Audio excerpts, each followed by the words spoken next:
এটা আমাদের কিছুতেই বোধে আসে না যে এই আমরা যে সমস্ত বাংলাদেশের আলেম ওলামা হুজুরদেরকে এত সম্মান করি তাই না, ভালোবাসি, তাদের কথা শোনার জন্য আমরা মুখিয়ে থাকি, তারা মানে বিপদে পড়লে, মানে গুতায় পড়লে, মানে ঠেকায় পড়লে তারা যে উল্টাপাল্টা মিথ্যা কথা বলে এটা কেন? তাদের কাছ থেকে তো আমরা মিথ্যা কথা শুনতে চাই না।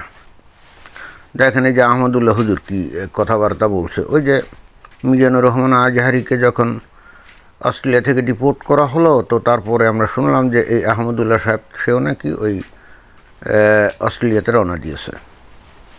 ভালো কথা, অস্ট্রেলিয়াতে যদি রওনা দিয়ে থাকে সেখানে ইহুদি নাসারা কাফেরদের কাছে ইসলামের দাওয়াত দিবে, কিন্তু মুশকিলটা হচ্ছে ওরা যে দাওয়াত গ্রহণ করবে বিষয়টা তো এরকম না। কোনো এক সময় ইসলামের আসল রূপ মানুষ জানতো না, এবং পশ্চিমা দেশের মানুষ তো একেবারেই জানতো না, এবং তখন এরা কিন্তু ইসলাম একটা ধর্ম, শান্তির ধর্ম, এই স্লোগান নিয়ে হাজির হয়ে ওই যে ফ্রিডম অফ রিলিজিয়নের সুযোগ সুবিধাগুলো নিত।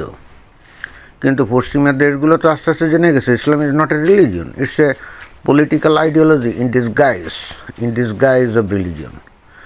রিলিজিয়নের সদ্যাবরণে ইসলাম একটা পলিটিক্যাল আইডিওলজি এবং ভেরি মাচ অ্যাগ্রেসিভ আইডিওলজি। বস্তুত Islam is nothing but an Arab culture revolution আর অ্যাগ্রেসিভ আইডিওলজি, এটাই, অর্থাৎ আরব কালচারের একটা আগ্রাসী রূপ।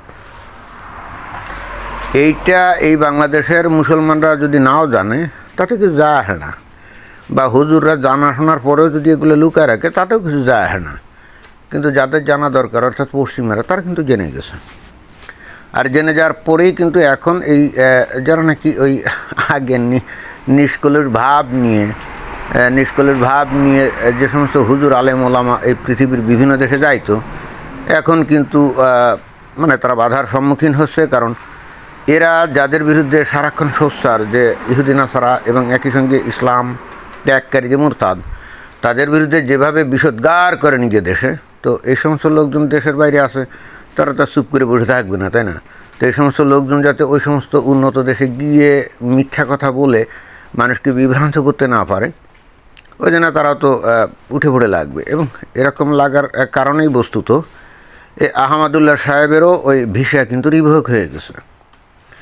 এখন আহমদুল্লাহ সাহেবের বিষয়টা হলো যে এই ভিসাটা উনি এইবার নেন নাই, উনি আগে আরও 5-7-10 মাস আগে উনি নিয়েছিলেন, এবং এরপর উনি কিন্তু একবার অস্ট্রেলিয়াতে গেছিলেনও। তখন অবশ্য কেউ তাকে আর ডিস্টার্ব করে নাই, উনি গোপনে গোপনে গেছিলেন নাকি প্রকাশ্যে গেছিলেন ঘোষণা দিয়ে আমরা জানি না, কিন্তু তার বক্তব্য মতে উনি আগে একবার গেছিলেন। এবং ওই আপনারা জানেন যে অস্ট্রেলিয়ার ভিসা আগে 1 বছর মেয়াদি একটা মাল্টিপল ভিসা দিত, এখন 3 বছর মেয়াদি মাল্টিপল ভিসা দেয়। তো তার 3 বছর আগে যদি উনি করেও থাকেন তাহলে তো এখন উনি যেতে পারেন, তাই না? তো ওই জন্যেই উনি ওই ইসলাম প্রচারের জন্য ওখানে গেছিলেন, ইসলামিক কি একটা সংগঠনের আহ্বানে। ভালো কথা। তো মিজানুর রহমান আজহারিকে নিয়ে যখন তোলপাড় হলো এবং তাকে যখন রিভোক করা হলো, ডিপোর্ট করা হলো, তখন এই যারা নাকি এদের এই ভালো মানুষের রূপটা ওই অস্ট্রেলিয়ার গভর্নমেন্টের কাছে তুলে ধরার করছে, চেষ্টা করছে। স্বাভাবিকভাবে মনে করেন যে আরও 1-2 বছর আগে যদি ভিসা নিয়ে থাকে এই আহমদুল্লাহ হুজুর, তখন তো আর এই পৃথিবীর বিভিন্ন দেশের নাস্তিকরা এত সরগরম ছিল না, কিছু কিছু ছিল আবার তারা আবার থিতিয়ে যায় এরকম, কিন্তু এখন তো একটু গরম অবস্থা, তাই না? তো আহমদুল্লাহ সাহেব এই জন্যে গোপনে সংগোপনে উনি অস্ট্রেলিয়াতে গেছিলেন। ভালো কথা, যদি কিছু ইহুদি নাসারাদেরকে নসিহত দিয়ে যদি ইসলামের পতাকা তলে আনতেন তাহলে তার সব বাড়ত। কিন্তু বিধি বাম, ভাগ্য খারাপ, ওই উটকো কিছু নাস্তিকরা তার পিছনে লাগছে, তার ভিসা রিভোক করে দিয়েছে। এখন এখানে এই আহমদুল্লাহ সাহেব যে বক্তব্যটা দিল, এটা নিয়ে হলে মানে ওনাকে যেহেতু আমরা মনে করতাম যে একজন অনেস্ট মানুষ, সৎ, ভালো, কিন্তু দেখা গেল যে উনি ওই ওনার ভিসা রিভোক হয়ে যাওয়ার পরে অস্ট্রেলিয়া থেকে ফিরে এসে উনি আসলে সত্য গোপন করে, মানে অনেকটা বলা যায় কি মিথ্যা তথ্য দিচ্ছেন, আমার কাছে সেরকম মনে হলো। তো আহমদুল্লাহ সাহেব কী বলছেন দেখেন। প্রবাসী বাংলাদেশিদের আমন্ত্রণে গত সপ্তাহে অস্ট্রেলিয়ায় একটি অনুষ্ঠানে অংশগ্রহণ করেছিলাম আমি। এটা একটা ভুল তথ্য। প্রবাসী বাংলাদেশি না, প্রবাসী বাংলাদেশি মুমিন মুসলমানদের আমন্ত্রণে। বাংলাদেশি বললে মনে হয় যে ওর মধ্যে হয়তো অমুসলিমও আছে, না, কোনো অমুসলিম নিশ্চয়ই আহমদুল্লাহ সাহেবকে আমন্ত্রণ জানায় নাই, তাই না? তো তারপরে উনি কি বলছেন যে এরপর একটি জরুরি কাজে গত শনিবার দেশে ফিরে এসে তাতে মনোযোগ দিয়েছি। তো এইটা কোন ধরনের কথা? উনি যাওয়ার আগে উনি জানতেন না? মানে এটা কি মানে ঢাকা থেকে উনি নারায়ণগঞ্জ গেলেন বা ঢাকা থেকে চিটাগাং গেলেন, বিষয়টা এরকম নাকি? উনি যখন বাংলাদেশ থেকে প্ল্যান প্রোগ্রাম করে অস্ট্রেলিয়া গেছেন তখন তো নিশ্চয়ই হয়তো 10 দিন বা 15 দিনের একটা প্রোগ্রাম করেই গেছেন, এবং তখন দেশে তার যে কাজ কারবার সেগুলো নিশ্চয়ই করে উনি গেছেন, তাই না? এমন কোনো জরুরি কাজ না যে তাকে ফিরে আসতেই হবে। তো উনি বলছেন যে এরপর একটি জরুরি কাজে গত শনিবার দেশে ফিরে এসে তাতে মনোযোগ দিয়েছে। মানে এইটা আসলে সঠিক কথা না। এইটাই হলো মানে ওনার ভিসা যে রিভোক করা হয়েছে সেইটাকে ধামাচাপা দেওয়ার জন্য বস্তুত উনি বলতে চাচ্ছেন যে ও রিভোক করলো কি করলো না, এতে কি যায় আসে, আমি তো গেছিলাম আমার জরুরি কাজে আবার ফিরে আসছি, এরপরে রিভোক করছে কি করে না এটা তো আমার বিষয় না। যাই হোক, তারপরে উনি বলছেন আজ সকালে জানতে পারলাম আমার ভিসা বাতিল করা হয়েছে। আচ্ছা, উল্লেখ্য গত বছরও সিডনিতে আমি বাংলাদেশি কমিউনিটির একটি অনুষ্ঠানে অংশ নিয়েছিলাম। এই যে দেখছেন, তো দেখেন এখানে তার অসত্য কথা যেটা সেটা হলো যে উনি মানে জরুরি প্রয়োজনে গেছিলেন, জাস্ট তার পরের দিনই বা হয়তো একদিন উনি ছিলেন, তারপরে উনি চলে আসছেন তড়িঘড়ি করে ব্যক্তিগত কাজের অজুহাত দেখিয়ে, তাই না? কিন্তু ঘটনা হচ্ছে উনি যাওয়ার পরে ওনাকে যে রিভোক করা হবে এ ব্যাপারে যে অনেক মানে চলতেছে, অনেক পদক্ষেপ গ্রহণ চলতেছে ওই ইহুদি নাসারা কাফেরদের পক্ষ থেকে, মানে যারা নাকি মুরতাদ ইসলাম ত্যাগী, তাই না? তো তাদের পক্ষ থেকে যে একটা দরম মহরম চলছে, একটা তাড়াহুড়া চলছে, এটা তো উনি জানতেন, এবং এটাও উনি জানতেন যে এই ভিসাটা তার রিভোক করা হবে, অর্থাৎ তাকেও ডিপোর্ট করা হবে মিজানুর রহমান আজহারির মতো। অর্থাৎ উনি কী করেছেন, সসম্মানে কোনো কিছু করা ছাড়াই উনি সসম্মানে চলে আসছেন, ফিরে আসছেন। অর্থাৎ তাকে রিভোক করে ডিপোর্ট করার আগেই উনি সসম্মানে ফিরে চলে আসছেন। চালাক লোক। তো উনি কিন্তু জানতেন যে ঘটনা কিন্তু জটিল হতে যাচ্ছে এবং তাকেও কিন্তু অসম্মানের সাথে ওখান থেকে বিদায় করা হবে। তো সেই অসম্মানটাকে এড়ানোর জন্য উনি আগে ভাগেই চলে আসছেন এবং বললেন যে ওনার ব্যক্তিগত কাজ। এইটা উনি অসত্য কথা বলছেন। তো এই ধরনের অসত্য কথা আমরা তো তার মতো একজন বরেণ্য, তাই না, একজন সর্বজন গ্রাহ্য একজন আলেমের মুখ থেকে আমরা তো শুনতে চাই না। আপনার ভিসা বাতিল করা হচ্ছিল, পদক্ষেপ নেওয়া হচ্ছিল, আপনার বিরুদ্ধে ওই উটকো নাস্তিকরা উঠে পড়ে লাগছিল, ঘটনা তো সত্য, এবং আপনার ভিসা বাতিল হবে এটা আপনি জানতেন। তো ইজ্জতমান বাঁচানোর জন্য আগেই ভেগে চলে আসছেন। তো এইটা বললে আপনার অসুবিধা কী ছিল? এটা বললে আমার মনে হয় যে মানুষের শ্রদ্ধা আপনার প্রতি আর বাড়তো, তাই না?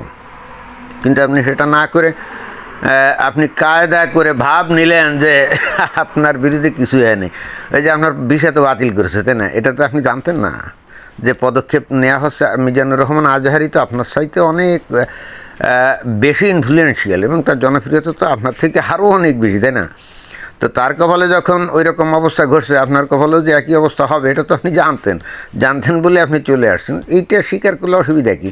যে কিছু ইহুদি নাসারা কাফের মুরতাদ তাদের ষড়যন্ত্রের কারণে আপনার ভিসা বাতিল হতে পারে, অথবা আপনি বেইজ্জতি হওয়ার হাত থেকে নিজের আত্মসম্মান রক্ষা করে আপনি ফিরে আসছেন।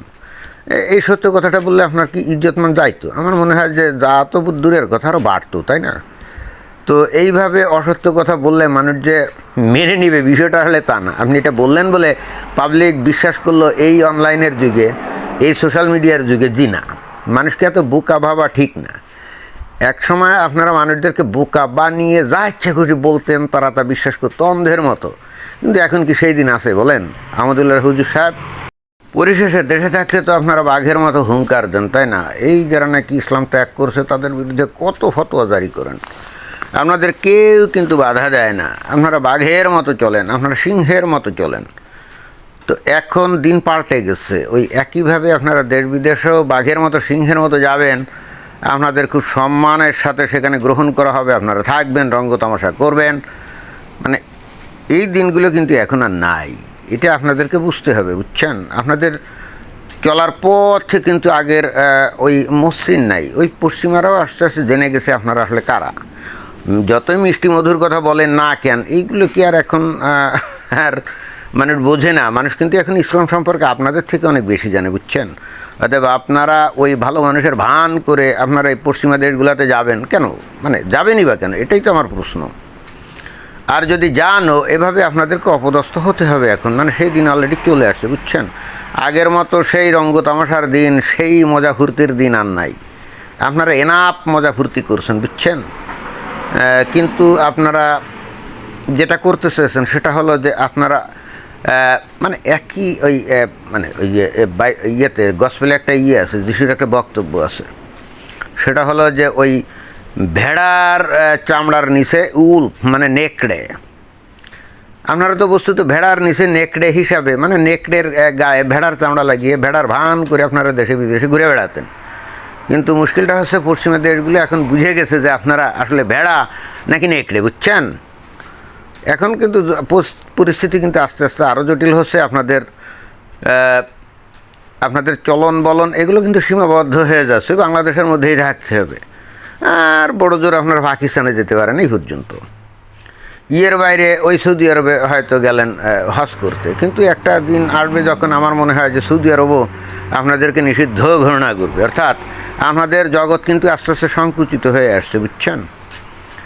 এতদিন পশ্চিমাদের ভালো মানুষকে আপনারা দুর্বলতা মনে করছেন, এখন পশ্চিমেরা বুঝতে পারছে যে আসলে আপনারা কি এবং কারা, এবং কিভাবে তাদের গণতান্ত্রিক অধিকার উদারতাকে আপনারা অ্যাবিউজ করছেন, এটা কিন্তু তারা আস্তে আস্তে বুঝতে পারছে। তবে তাদের বুঝতে একটু সময় লেগে গেছে, এই আর কি। তো এটাই ছিল বক্তব্য। ধন্যবাদ।